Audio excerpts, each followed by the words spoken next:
The Fuji X100V. It's the camera everyone's talking about and almost no one can get their hands on. The footage that you are seeing is coming from a Fuji X100V. I was able to get my hands on one of them and I've been shooting on it for about a month. And I want to take you through all of the good things and all of the bad things so that you can decide if it's the right camera for you.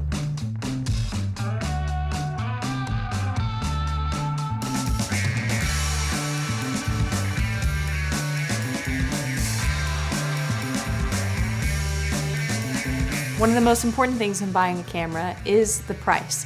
And with TikTok making the Fuji X100V a lot more popular, unfortunately, that price range has gone up significantly.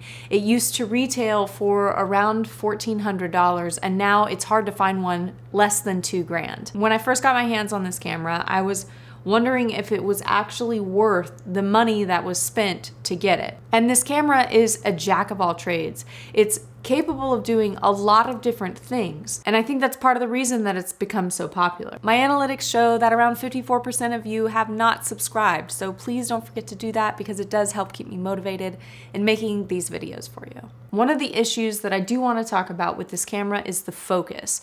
It's not great if you have a subject that is moving in any way. I wanted to use it for things like taking pictures of my dog or people on bicycles because I've been shooting a lot more bike races. I was hoping that this was something that was going to give me the ability to have a quick point and shoot camera to take pictures when I'm at these events. I don't think that it's gonna do that for me though. There's an autofocus button on the touch screen of the camera and sometimes it just turns off.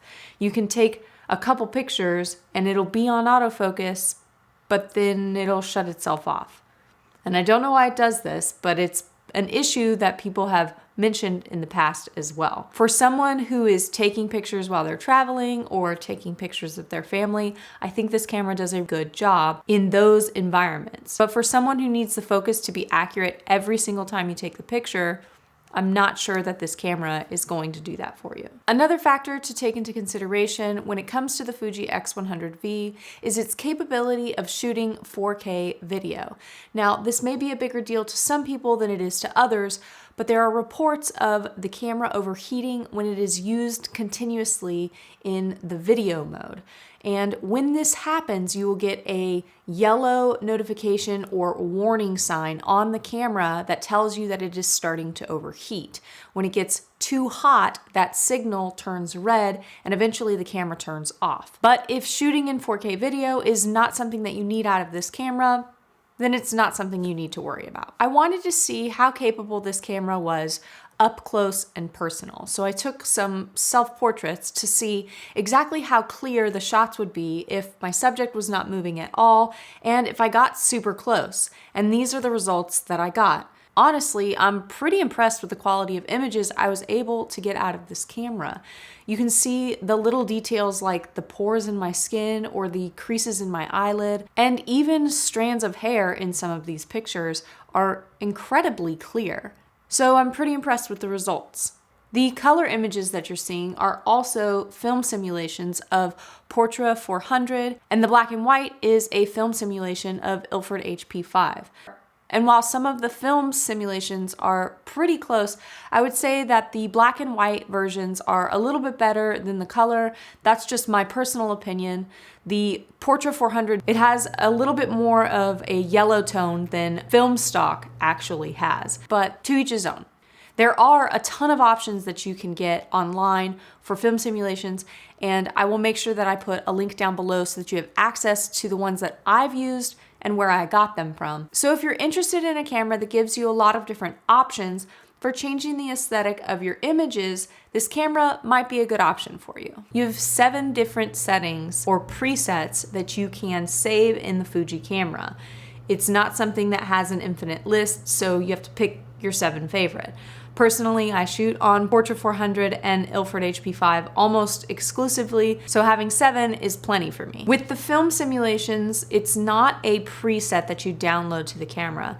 They are settings that you can get access to that show you what the different settings on your camera need to be in order to have Portra 400 on your camera or Ilford HP5, and you can save those in the camera. If you're printing an 8x10 or an 11x14 photo from these images, I would say you're probably going to get pretty good clarity in those prints. And if you're just posting them to your social media accounts, the clarity of the images is going to be more than adequate for what it is that you're trying to do. The batteries on this camera last about 2.5 hours, and Fuji says that is roughly 350 photos. I always bring a backup battery just in case, because you never want to be in a position where you need it and you don't have it. The Fuji does have a 23mm fixed lens, meaning you cannot take the lens off of the camera. It is the equivalent of a 35mm lens on a full frame camera. Even though this is a 23mm lens, it does give you the option to do a digital zoom when you're looking through the viewfinder or on the screen on the back of the camera.